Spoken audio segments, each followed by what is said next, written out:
tie is a piece of tissue under the tongue that restricts normal motion. If this is the tongue, this is that piece of tissue going all the way to the tip of the tongue. After the 3rd month of pregnancy, this tissue is actually supposed to dissolve, or the medical term for that is apoptose. And so if this tissue dissolves back, most of the way back, that allows the tongue to move up and down and side to side. But that dissolving doesn't always happen. So if that doesn't happen, you're left with a piece of tissue that's connected where it shouldn't be, and that is a tongue tie. Most medical providers are familiar with this type of tongue tie. With this tongue tie, the frenulum is attached at the tongue tip. The patient cannot stick the tongue out of the mouth very far, if at all. It actually usually looks like a heart-shaped tongue. And they usually cannot move the tongue from side to side either. However, it could be that the frenulum, or the tissue, dissolved partway. So if it dissolves partway, then the person has partial motion of this much tongue. If it dissolves halfway, then you can move half of your tongue. Or it even could dissolve most of the way and look normal. However, it can be too tight. And so if it's too tight, it looks normal, but you can only move your tongue like this instead of full range of motion, which is like this.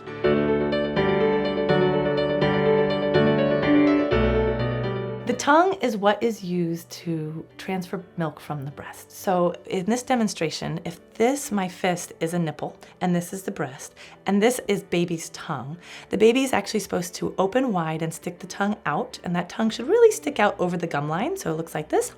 Then the baby should wrap the tongue around the breast and hold on to mother's breast with the tongue. But when the jaw drops, the rest of the tongue follows and makes a wave-like motion. And when it goes down, that creates a negative pressure in the baby's mouth, similar to that what a breast pump would do. And that negative pressure, as well as this wave-like motion, causes the nipple to increase in size and diameter. And that negative pressure also creates the milk to shoot out. So out shoots the milk. So this is normal breastfeeding. After the baby has depressed the jaw and the tongue and the milk has been expressed, the baby needs to swallow. In order to swallow, the process is actually reversed, where the jaw goes up, the back of the tongue raises up, and the rest of the tongue raises up in a reverse wave. So this action is necessary for swallowing. So in a tongue-tied baby, they might not only have trouble expressing the milk with the downward action of the jaw, but they also may have trouble swallowing the milk. The baby might not be able to stick the tongue out as they're supposed to, so they might not be able to latch on as deeply. So they might latch on here, so halfway, or closer to the nipple. And so then they might not be able to hold on, might not have a lot of traction with the tongue. And so what I always explain is that then they might have to hold on with something else. So they might use their lips or their jaw to hold on tightly to mother's nipple.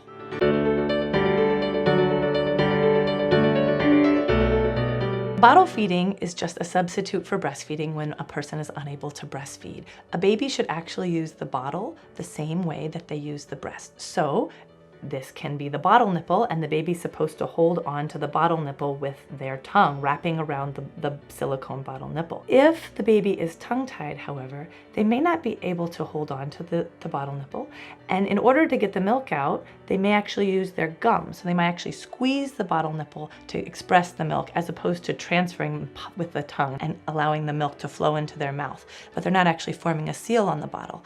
In addition, they may not be able to form a seal, and so they might have a gap in the corners of their mouth.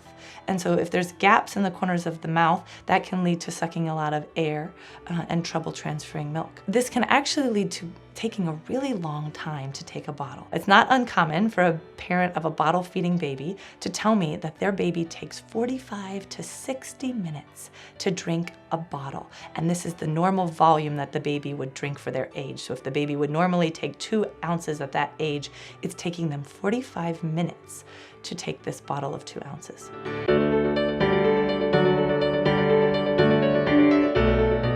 Every person is born with a piece of tissue that connects the upper lip to the gum line, and this is called the maxillary frenum. This piece of tissue, if you pull up your upper lip, actually looks like it will come down between your front 2 teeth. Especially in babies, this piece of tissue comes all the way down to the end of the gum and does look indeed that it's going to cause a space between the front 2 teeth. It does not always do so, however. A lip tie is when this maxillary frenum is so tight that it inhibits the movement of the upper lip and therefore the function function of the upper lip. In breastfeeding, the function of the upper lip is to flange out on the breast to allow a deep latch. So back to a demonstration, if this is the nipple and this is the breast and this is the baby's tongue and the baby's holding on to the breast with the tongue, this is a deep latch. The lip is up here. So if the lip is very tight, that may prohibit the baby from achieving a deep latch, and they may only be able to latch on this deeply because the lip is so tight. The lip has a part of it called the pars villosa, and the pars villosa has villi, and villi is a medical word for fingers. And what happens is blood actually fills these fingers, these finger-like attachments, and that blood helps form a seal when the baby's attached to the breast. So it sort of swells and forms a seal, almost like blowing up a baby's inflatable ring around the breast. And so that seal prohibits air from coming in and prohibits milk from coming out. If a baby were to be born with a cleft in the lip, you can imagine they would not be able to form a seal, and milk or air can go in and out of the cleft. A lip tie, in effect, is like having a cleft lip because the baby's not able to flange the lip out. It's very tight. They can't relax. They can't fill the pars villosa area with blood and form a seal. So they may leak milk out of the mouth or suck air while breastfeeding.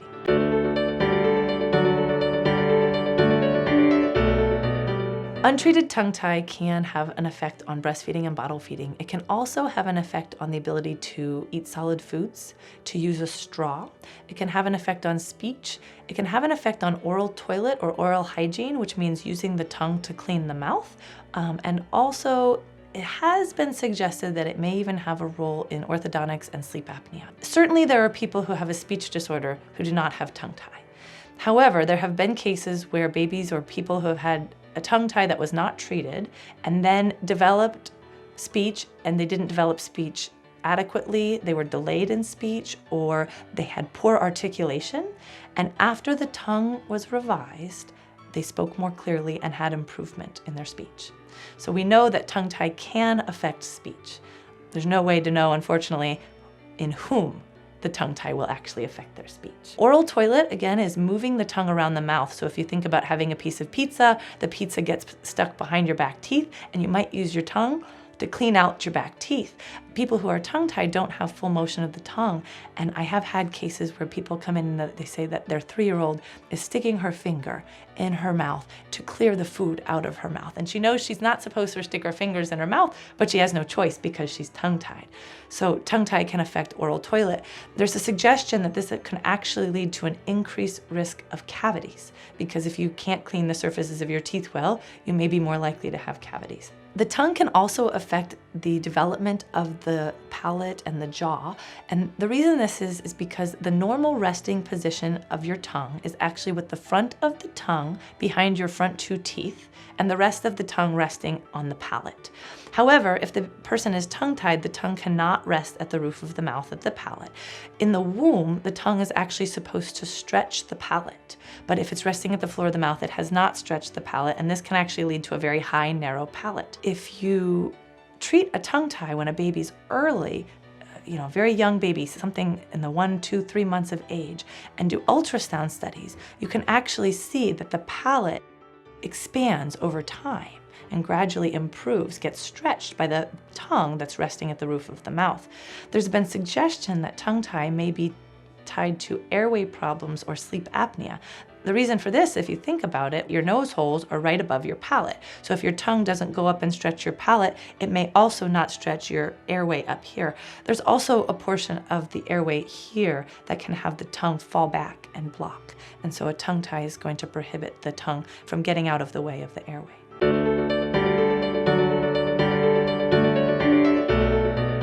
Untreated lip tie can lead to a few complications. Most of these are dental. So the first is having cavities on the front 2 surfaces of the teeth.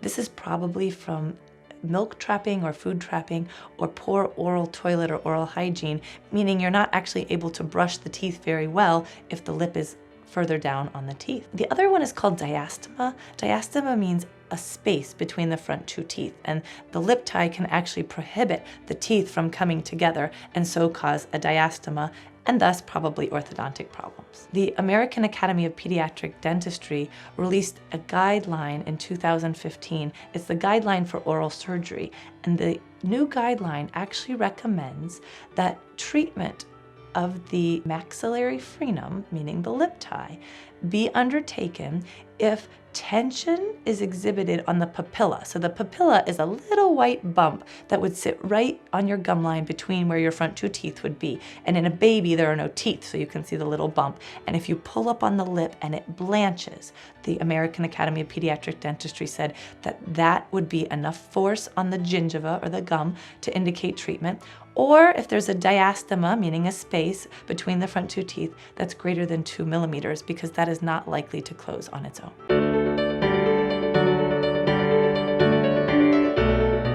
Tongue and lip tie are treated by cutting out the small piece of tissue that should not be there. So there are several ways to cut. One way to cut is actually with scissors.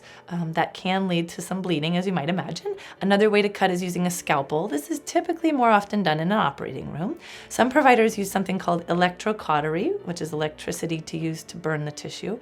And now more providers are using a dental laser. So many people are familiar with what a laser pointer is. It's just a light. So a dental laser is a laser that has a different wavelength. So essentially it's a little bit hotter than your laser pointer. So the light is touched over the tissue and the heat actually sort of melts the tissue away. And in the process, it actually cauterizes the blood vessels so that there's no bleeding. And what this allows is the surgeon to have very precise surgery. So you can touch a little piece of tissue, wipe this off of the gauze pad, look again and make sure you've done the complete release. And if you haven't, a little bit more tissue can be removed until the person has a full motion of the lip or full motion of the tongue. In our office, we treat a lot of babies who are breastfeeding babies. So when this procedure is done in our office, we use an exam table and a swaddle blanket. So we swaddle the baby so that they're very still. I have an assistant, and the assistant holds the baby's head, and we usually put a towel roll under the neck so the baby's head is in an extended position so that I can see what I'm looking at. And then the assistant holds the baby's chin down. This is to keep the mouth open, again, so I can see what I need to revise. There's a tool called a groove director, and it's a metal tool with smooth edges that you can lift the tongue up with the groove director. And the frenulum, or the tongue tie, little piece of tissue actually goes right into the groove director, and that guides the tissue and holds it very still. And in that way, the laser can be touched to the tissue. And I explained to parents that if you ever touched a hot pot, and you touch the hot pot and you hold it down, it hurts quite a bit. But if you ever touched a hot pot on the stove and you just touched it briefly, it doesn't hurt so bad. And so you touch it a little bit at a time. So when I do surgery with the baby with a laser, lifting up the tongue, I use the laser and I touch just briefly, and then that tissue is removed. And I let the tissue cool off. And then another light touch over here, and that tissue is removed. So after 3 or 4 touches, the entire frenulum has been removed and the tension has been released.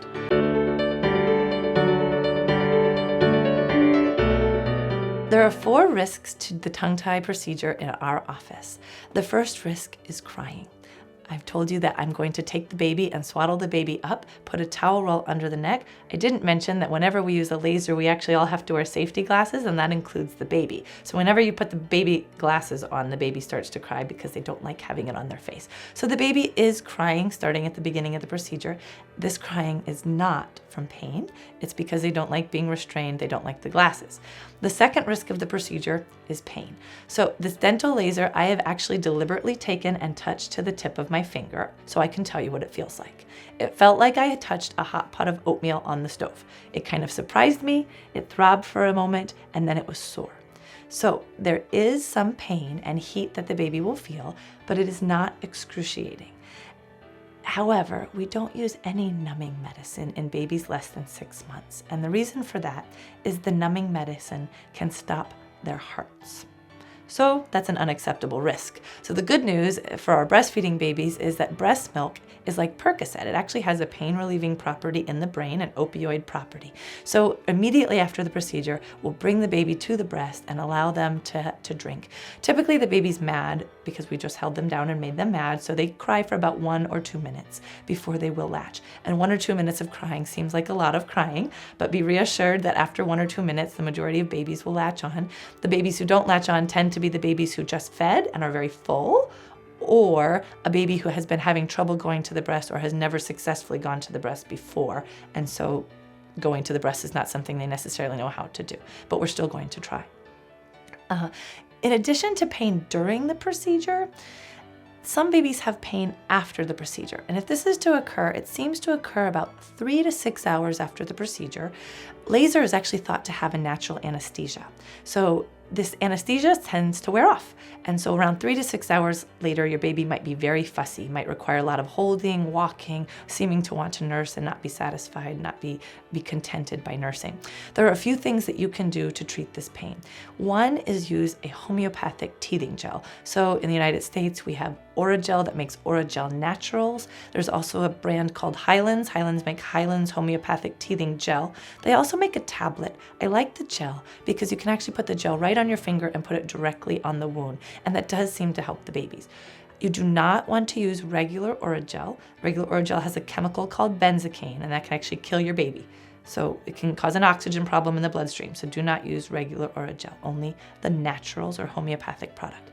So if the teething gel does not seem to help your baby's fussy, crying, won't settle, won't feed, the next thing I have people do is actually make breast milk ice chips. So if you express some breast milk, make an ice cube and almost freeze it and use a fork to make some ice chips, you can put the ice chips right under the tongue. And that does seem to help comfort the baby. And as soon as they're comforted by the milk and drink, then this initial pain period is over. If you can't get your baby comforted with teething gel and you can't get them comforted with breast milk ice chips, then the next thing is 1 in 100 babies do require Tylenol. And so you can use a dose of Tylenol that is the weight appropriate dose for your baby. And typically 20 or 30 minutes after receiving the Tylenol, they feel much better, they will eat, and then they don't necessarily need the Tylenol again. As soon as they get the breast milk, they feel better. There are babies who are older than 6 months, and if your baby's older than 6 months, ibuprofen is also acceptable, or baby Motrin. So we have the first risk we've gone over is crying. The next risk is pain. The third risk of the procedure is what I say is it might not work right away. And so what do I mean by that? Well, one thing is that people come to my office with a myriad of symptoms. So many symptoms that they suspect are related to tongue tie. So they might have nipple pain, the nipple might be squished after breastfeeding, the baby might pop on and off, the baby might dribble out milk. So these may all be related to tongue tie. There's also a possibility those symptoms are related to something else. So in our consultation, we address what other problems may exist in breastfeeding. So if the tongue tie wasn't the cause of the problem, then it's not likely to fix the problem. But then there's also the part where just because I give a baby a normal tongue doesn't mean they'll know what to do with it. So the best way to teach a baby to use their new tongue is to breastfeed as much as possible and to limit bottles and pacifiers. Breastfeeding is nature's physical therapy. If a baby is bottle fed, we can use a correct bottle technique to teach the baby how to use their new tongue. Typically, it takes a couple of days and then the baby has gained use of the new tongue. Sometimes it does take 2 weeks or even up to 4 weeks for a baby to learn how to use their tongue correctly. I've heard the analogy that if you were born with your arm tied behind your back and it was kept there for years and years and then untied and you were asked to start using your arm, you wouldn't know how to use your arm. And that's what's going on for these babies. The tongue has been tied to the floor of the mouth for a long time given their short lifespan. So crying, pain, it might not work right away. And the last risk is anything you cut wants to heal back together. That's the nature. Nature wants to heal the wound. I'm creating a wound if I'm treating a lip tie or under the tongue. So nature wants to heal that wound back together. Well, that's not good because then we're back to where we started. So in order to prevent this from healing back together, we have stretching exercises or aftercare. So the aftercare involves, for the lip, stretching the lip up to the nose 3 times a day. This is done until there's no longer a scab. So if you've ever bit your lip or bit your cheek or even your tongue, you notice that a scab in the mouth is white. If a baby's had a lip tie release and you pull the lip up right at the site where the release was, 24 hours after the procedure, there will be a scab that is either white, yellow, or gray. No color is actually abnormal. And so whichever color it is, it's fine. But as long as you can still see the scab and it doesn't look like pink gum tissue, you continue to stretch the lip up to the nose for 3 seconds, 3 times a day. This is generally about a week. When it's pink like the rest of the gum tissue, then you can stop stretching. For the tongue, it's a little bit more difficult because it's under the mouth. So we teach you a stretch where we hold the baby's chin down and lift the tongue up to the roof of the mouth as if the baby were doing this. So with this, there are two methods we use. One is using our thumb to hold down the chin and use a tongue depressor to press the tongue.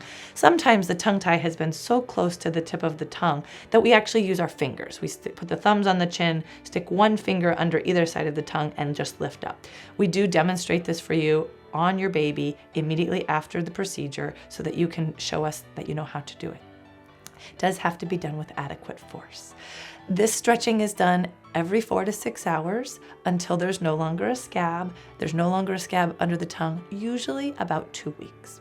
So we've reviewed the 4 risks that are present. There's one risk that we have not mentioned that is not present, and that is there's no risk of infection in this procedure. So it's actually impossible to have an infection in the mouth from a wound. And the way you can think about that is, do you ever get an infection when you bite your cheek or you bite your lip?